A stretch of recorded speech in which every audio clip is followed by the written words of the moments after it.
Okay, good morning, everybody. 7:30 on the nose. We're going to get started here in just a couple of minutes. Which outlets can I use to subscribe? Kenneth, you're hearing me now. Feel free to pop onto my Facebook and you can follow live there. Or if you go onto YouTube and put in my name, you will find a whole bunch of the webcasts. I think I have 4 or 5 of them now and over 40 webinars that you are welcome to view. I'm going to give people just another minute or two to hop on here, and then we're going to get started. This is webcast/podcast Aging with Strength, and this is more or less just a short, 15 to 20 minute talk. I like to, I'm very long-winded, so I like to ramble on sometimes with my longer webinars, and I like these ones to be kind of short and sweet and deliver a good message. So today we're going to talk about my experiences with hip replacements and how it's kind of molded and changed the way that I live my life, but also the way that I train my clients.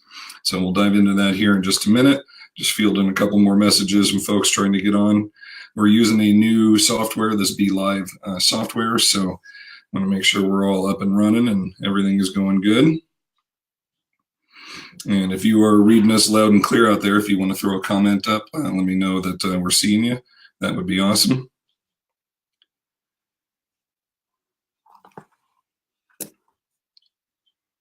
And you may hear the kids screaming in the background a little bit. It is Rocky morning, hence my Clubber Lang, there we go, my Clubber Lang t-shirt. So we've been rockying all night and this morning, and the kids are digging it. All right, well, let's get rolling here. Number one, thank you all for being on here with us. This is Aging with Strength podcast/webcast. And today our topic is my journey or my experience going through life with hip replacements and what brought me up to the point of having hip replacements. So if you don't know my story, I'll kind of give a quick little review. Back in like 5th grade, I was introduced to shot put and the discus, and I loved it in middle school. I started throwing. I was a bigger kid, and I was fortunate enough to have a coach that knew the throws pretty well. So he became my coach in middle school, coached me all the way through my 4 years there. And then when I went into high school, he applied to come to high school and be a coach there. So I had him for quite a few years. Well, he was also a heptathlon, decathlon coach. So I got him a few times during the week, but not a lot. So there was a lot of self-learning, self-discovery of the sport for me, which led me to finding my way into the weight room and not really having a coach or a mentor to teach me those. I had some books. I had some old school Arnold's, encyclopedia bodybuilding. I had these old school reference tools that just talked about the idea that if you're not super talented, you could create a more talented body by just working harder.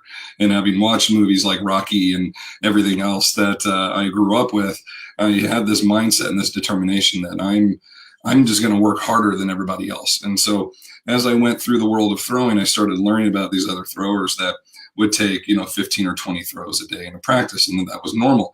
And since I didn't want to be normal, I didn't want to be the average thrower, I said, okay, I'm going to step things up a notch. I'll take 40 throws a day. They would be in the weight room 2 or 3 days a week. I would be in the weight room 5 days a week. They're squatting twice a week. I'll squat 4 days a week. And so I just trained myself into this mentality of I'm going to be able to compete with these guys simply by my work ethic. And through high school, that served me well. My body held up. I was doing okay. Started experiencing some lower back issues my senior year, but nothing that really kept me from competing at a high level or the ability level that I wanted. Once I got into college, things changed a little bit. I was introduced to the hammer. Turned out I was much more efficient at rotational force in that form than I was in the discus or the shot put. Being a smaller hammer thrower, I really had to work on my technique. And if you know the hammer, basically it's like ballet, but pretty violent, with a 16-pound ball attached to a 39-inch wire, and you spin in a circle 3 or 4 times pretty violently, and then you unleash your fury on this ball and release it into the air, and it'll fly, in my case, 212 feet. And I needed basically one more foot to kind of get up to this national level, ranking of throwing, where you'd get introduced to sponsors and you would have opportunities to go to the Olympic Training Center and to work this next level. So again, I was that much more inspired I had to work that much harder. Excuse me, trying not to sneeze. I had a coach in college. I actually had two that both came to me at different times and said, "We think you're overdoing it. We think you're overtraining." And the ego mindset of me said, "I think you're wrong. I know what I'm doing." And I didn't listen. And I had multiple coaches from that point on, from other teams, telling me, "We think you're overdoing things, this and that." And I just stubbornly said, "I know better." So it wasn't without warning. I started experiencing a lot of lower back issues. Started to wear back braces and belts and whatever I could to continue to throw, to mask my pain. I didn't let people know I was that injured. My athletic trainer knew, and that was about it. So they gave me anti-inflammatories, and I spent tons of time in the ice bath and all this. And all this was just a mask and a cover up to try to keep my body in decent shape. But really, I just refused to listen to anyone, and I refused to listen to my body and continued to train it into the ground. So over these years, really 2006 is where things really started to fall apart. I got to a point with my hips where they hurt so bad and my back hurt me so bad that the only way that I could pick up the hammer anymore was to hook it with my foot and then bring my foot up to my hands. And continually thinking this was sciatic pain from my back, I didn't really think about how much pressure and how much grinding I was putting in my hips. So fast forward a couple of years, 2008, excuse me, 2008, my back blows apart during a training session, L5S1. My disc just totally displaces laterally. I'm in the middle of back squatting in this brand new gym. I don't want to break these weights, so I force myself out of the squat, rack the bar. I'm laying on the ground for 90 minutes. I can't get up. I can't crawl. People come in. They have to help me out of there. And I get home, and I'm so uncomfortable for 3 days. I can't find any comfort, any position. So my back is totally blown apart. I know that I'm injured, but again, stubbornly, don't want to go to the doctor until I get to the point where I'm starting to lose control of certain downstairs functions, if you know what I mean. And when you get to that point where you're having issues managing those, it's pretty serious back injury. So into the hospital we go. Surgery later on fixes my back, and more or less doesn't fix it in the sense of like, oh, you're good to start training again. Basically stops the symptoms of what I was feeling, trims away the disc of where the injury was, pushing on my nerves and so forth. So from that point on, I'm thinking, all right, hammer throwing career is pretty much over. I get into mountaineering a little bit and heard some of these stories. I find out I have a tumor in my lung, a tumor in my thyroid. I have all these surgeries to have those repaired or to have those removed. And I have wrist surgery. I have all kinds of stuff. So fast forward another 8 years, 2014, or 6 years at this point, 2014, my hips are hurting me so bad. We have a 1-year-old daughter. I can't get up and down off the ground. So my quality of life is drastically being changed because I am in such pain with my hips. I can't function or do much.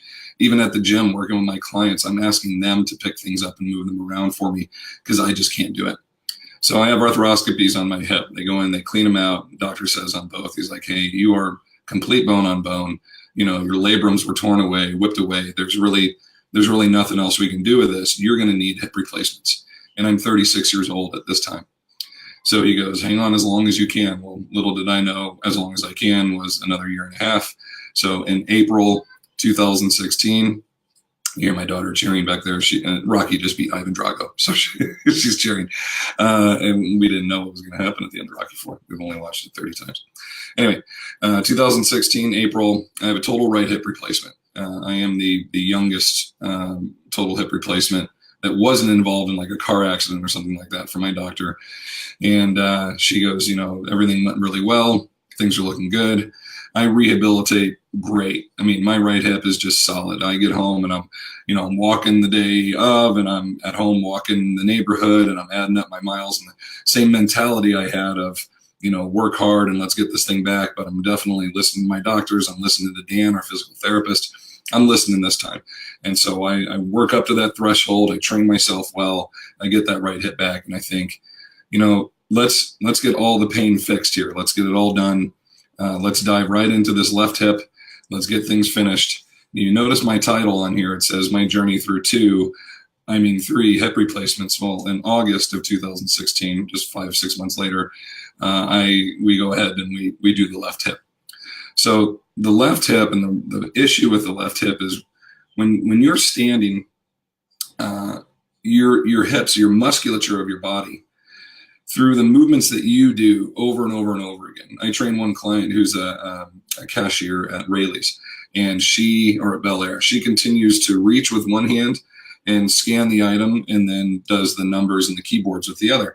And so she has this left rotation. She does this thousands of times, right? So it's not a surprise that she has hypermobility and tightness on one side, because she repeats the same movement over and over again. Well, when you look at the musculature of her back, she's overdeveloped on one side, underdeveloped on another. She's really mobile to one side and not mobile on the other. So these are movements that we do, as simple as what shoulder do you put your bag on every time you put on your backpack? My right arm goes through every single time because my left arm's flexible enough to get through the loop. My right arm isn't. If I were to switch that around and work on it, they would probably even up, right? So these are the movements we do. Which arm do you hang your purse on? Which hand do you hold hands with? Like these little things that you do for years and reps over and over again, they build up levels and they dictate how your body will perform and move and how functional it is as your body goes. So with hammer throwing, you're continually rotating in one direction, left, left, left, left every time. And then when you throw, same with the discus, same with the shot put, same with the javelin, you block your left leg and you rotate around your right. So my left hip got really, really tight and muscularly developed as my block leg, and my right leg would be really mobile and it would rotate and it would drive force as it came around. So I was more mobile on my right, but stronger on my left. And we didn't really take this into account upon surgery. My right hip was decent, strong, but really mobile, so it rehabbed well. The left one, if I were knocked out, my hip sat completely even. But when I stood up and that musculature kicked in, it rotated and shifted my hips to that strength dominant side. So my hips didn't sit even. So what we anticipated was cup placement, where the acetabulum, that's the cup in the hip, and then the head of the femur would sit in there. What we anticipated as a good fit, or the doctor anticipated as a good fit, actually wasn't. It was slightly open and exposed. Because of my musculature, when I would stand up, my hips would rotate into this dominant side and it exposed that head socket. So after 2 days in the hospital, I get home and literally we're there for 2 hours. I'm laying down watching season 2 of Ballers, and I go, okay, nature's calling, I got to get up. And as I go to sit up, if you know the anatomy of the hip, your iliopsoas muscle originates in your lumbar, L5, 4, and 3, and a little bit further up, reaches through the front of the hip and it inserts on the head of the femur. So as I tried to do a sit-up, okay, and I gauged that musculature, it just popped the head of the femur out, just slid it right out of there. And instantly I know something's wrong. I feel pain, I'm discomfort, I'm kind of stuck at this like half squat position. And every time I try to stand up and straighten up, I feel this ball go boop, boop, and it pops in and out, but it won't go back into the socket. It's already out of the socket. So it just slides over the top and comes forward again. And I can actually feel it as I'm moving, like, you know, this little alien bursting out of my chest and my hip going boop, boop, and it just keeps popping up. I don't mean to be gross, but I'm trying to, you know, describe this to you in a way where you understand what I'm feeling. So I know I'm hurt. I'm yelling to Keegan. You know, she comes in and I'm like, I don't know what to do. So we call Dan, we get Dan, and if Dan's watching, sorry to throw you under the bus, buddy. Dan's on the phone on speaker and he's actually laughing because I'm like yelling in pain. I am not comfortable. Keegan doesn't know what to do. And I can hear him chuckling, like, as I'm like, oh my God, oh God, it hurts. And he's chuckling and laughing with me. And I can't help but, you know, to kind of chuckle and laugh too as this is happening. And he goes, okay, here's what you got to do. You got to lay down. And when you lay down, Keegan's going to lift your leg up and you'll keep it in one line. And then once you're laying down, I need you to internally rotate your leg and kind of pull back and it'll pop back in. And I think, okay, we can do this, right? So in our best, you know, Riggs and Murtaugh moment, I do the 3, 2, 1, go. And she's thinking 3, 2, 1 on one, we're going to do it. So I go back and she doesn't lift up, and now the ball has rotated from the front back in and has gone out the backside, and I'm screaming again. So she throws my leg up on there and we end up calling 911. Dan still continues to laugh, and paramedics start coming in. I just found photos of this the other day. Keegan snapping pictures.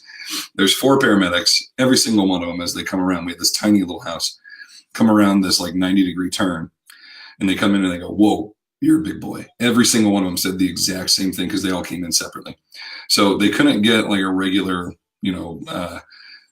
gurney in there to get me out. So they end up having to board me and like strap me down like I was I fell off a cliff, and they stand me upright and they had to like carry me. I'm 250 and these guys, and trusting these men to carry me. And they did a great job. They carry me around this turn, put me on the gurney, they wheel me out. It's my best Randall Cunningham moment. I'm waving to the crowd, as we go out, and my wife's snapping pictures of me while they load me into the paramedics and into the ambulance. And we have the longest ride ever. I'm like, can you hit the sirens and the lights? Can we get there? It's 5 p.m. Friday night. So finally, we get into the hospital. It's dislocated a couple of times now. They relocate it. I wake up. They're like, okay, let's get you home. I go to sit up. It pops out again. And the guy's like, no, I don't think so. And I'm like, trust me, man, it's the same feeling I just had. He goes, no, you're fine. They put me in the chair. I'm like, I'm telling you, it's dislocated. I'm telling you, this is dislocated. No, you're fine. You're fine. So I get out to the car and he's holding me. He goes, why aren't you putting weight on your leg? And I'm like, because it's dislocated, man. I'm telling you. And he goes, all right. So he brings me back in. They do an x-ray. And the x-ray is like this. I mean, it's not even close. The thing's like pointing the other way, like giving us the finger, like I'm not in there. So they go, okay, this is getting pointless. So they just kind of drug me up. They leave me there for 24 hours. We redo the surgery the next day. So now I have experienced I've had back surgery. I've experienced surgeries to have tumors removed out of my body. People say I'm a cancer survivor. I don't say that. I say I'm a surgery survivor. I didn't have to go through treatment. I feel blessed that I didn't have to go through treatments. I've seen that. I've had clients experience that. And so I don't lump myself into that category necessarily. But now I've had replacements, and I've had one replacement go terribly bad. And these experiences, I love this Tony Robbins line. It's definitely something that my wife and I and our family incorporate into everything that we experience, is that life doesn't happen to you, it's happening for you. And I could not agree with that mindset more. That all of this is a learning experience. I've had 11 surgeries before 38 years old, and I've learned something with every one of them. Every single experience I've had, I've taken those personal experiences plus the research that I've done on it and applied it to working with the clients that I have, with other trainers that I have that are working with those folks. So I'm making the best of this situation as I can, but really trying to share that experience and help other people go through this. Because there's a lot of things that we think we know or that we read about, and until you experience them, it's not quite the same thing. So a lot of trainers will ask me, how do I get to a point of, knowing what you're talking about or whatnot? I'm not asking you to go out and, throw yourself down some stairs and break something so you can experience it. Like the idea of knowing, sympathizing, educating, learning from individuals the best you can, grandparents, neighbors, friends, like interviews, and collect data and speak with them and gain the knowledge that you can from individuals like myself and others that can help you deliver a better product. So that really brings us into philosophy and in theory of what we do. We need to have a great philosophy and a great training style of what we're doing and how we assist and work with our clients as we go through. So a couple of stats for you just to show what a big deal replacements have been. Just in the last year, there's been 101% growth. Okay, so we went from 1.2 million to 2.5 million hip replacements. That's just hip replacements. And that's only in the US in the last 18 months. In the last year, there's been over 800,000 hip replacements performed in the US. Knee replacements were at like 1.2 million. So those are big ones. Shoulder is not as common. I didn't get stats on that since we're kind of talking about the hip and the back and the knee here a little bit more. And the average person, the average individual getting total replacements of the hip and the knee, that they were kind of lumped together in this research, used to be 10 years ago, 70 years old. Then 5 years ago, 66, 3 years ago, 66. And then this year was 65. So we're getting younger. I'm definitely not helping that curve. I brought it down a little bit myself at 36. And we're seeing this trend where you start to weigh, every doctor will kind of tell people, keep your original parts as long as you can. And I agree with that to an extent. I have another client who just had a bilateral knee replacement surgery, both knees done at the same time. And he was constantly uncomfortable very incapable of doing a lot of the movements that he used to do, that he wanted to do, even that he used to do when we started training together. We'd slowly seen him deteriorate in his abilities. So mood was affected, life was affected, ability was drastically affected. And with a surgery that came with him, 50 years old, getting both of his knees redone, I could tell, a week before the surgery, he was nervous, he was scared. And I said, look, man, think of it this way. You're going to have 90 days. You're going to have 3 days of misery right after the surgery. It's not comfortable. You're going to have 90 days of really hard rehab to get yourself set up pretty much for the rest of your life to where you're going to be very comfortable if all goes well. So is 90 days sacrifice worth years and years and years, decades, hopefully, of comfort, non-pain, increased ability? And in that moment, I could see this relief come over him a little bit, and he goes, absolutely. And I remember the day after surgery, he sent me a text. He was like, I don't know if this was the right thing. I'm not sure if this was good for me. 3 days later, he's like, I'm feeling better. I think this was pretty good. And then a week out, he's like, best thing I've ever done. Right? And I was the same way. I'm sitting here thinking, like, I can't get up and down off the ground. I'm not going to be that dad that just stands at the park and is like, look at my kids playing with other people, but not with me. Like, where am I going to go with this? So doctor said, hey, you're going to have another hip replacement probably in your 50s. And that's if you take care of them. I'm fine with that. I will do another 90 days or 60 days or whatever my rehab is going to be then. And I'll get new parts. And hopefully by that time, 20 years down the road, that surgery is way easier than what I experienced the first time, right? They're only getting better at this stuff. And right now, where we're sitting, what they used to do, okay, they used to do a knee replacement or a hip replacement, and they'd cut away bone and insert metal, and the metal was the new spot. And then if you had to redo that, they went to wherever the metal was attached to the bone, they cut that off. So now your femur that was originally, this long has now, where's my camera? It was originally that long, has been cut away and added metal. And now you do it again, and cut away and add metal. So now half your leg's metal, and it's really unstable. Now they hollow it out, they put in a piece, and like that's your rod, and that's your permanent rod. And then in the acetabulum or the head of the femur, wherever you're having your surgery at, they put in a cap and a piece, and that's the cap and the piece. The only thing they're changing now is the one piece in the middle. So it's like removing a meniscus. It's like taking out the ball end of the socket. They take that out, they put in a new little rod, they put in a new ball, pop that thing back together, you're good to go. So it's like a tune-up, like an oil change, right? They're not cutting away bone like they used to. This surgery becomes much less invasive than the original, and then much less invasive than the original surgery that you had. So I was willing to roll the dice on that. I could not be happier with my hips and where they are now. I mean, I don't run and jump and mountain climb and train to exhaustion like I used to, but that wasn't the deal. That's not what I came into this for. I wanted to be pain-free. I wanted to be capable and mobile and able. And when you're 38 and you tell people, or I'm turning 38 tomorrow, actually, when you're turning 38 and you tell people, oh, I've had 2 hip replacements, they don't believe you, or they say, were you in a car accident or something like that, right? So to be in a unique position and to be in an opportunity or an opportunistic situation to take these unique experiences and share them out with my clients. And I see some of you, messaging me now and saying hello. My goal in all of this is to help share this experience out because it's pretty unique. I don't take any of it for granted. It was a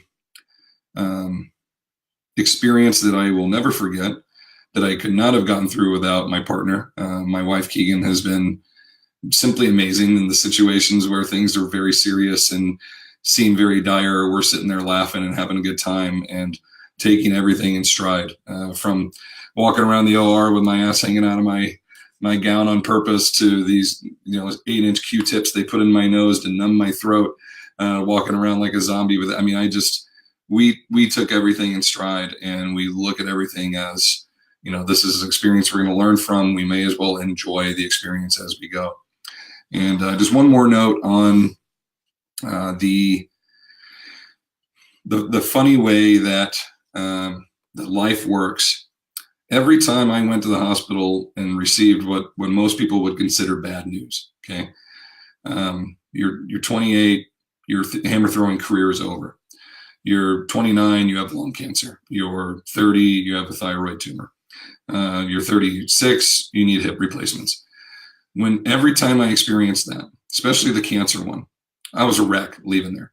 the two doctors that I had were speaking to each other in a language that I didn't understand, and they walked away, and all I heard was carcinoid.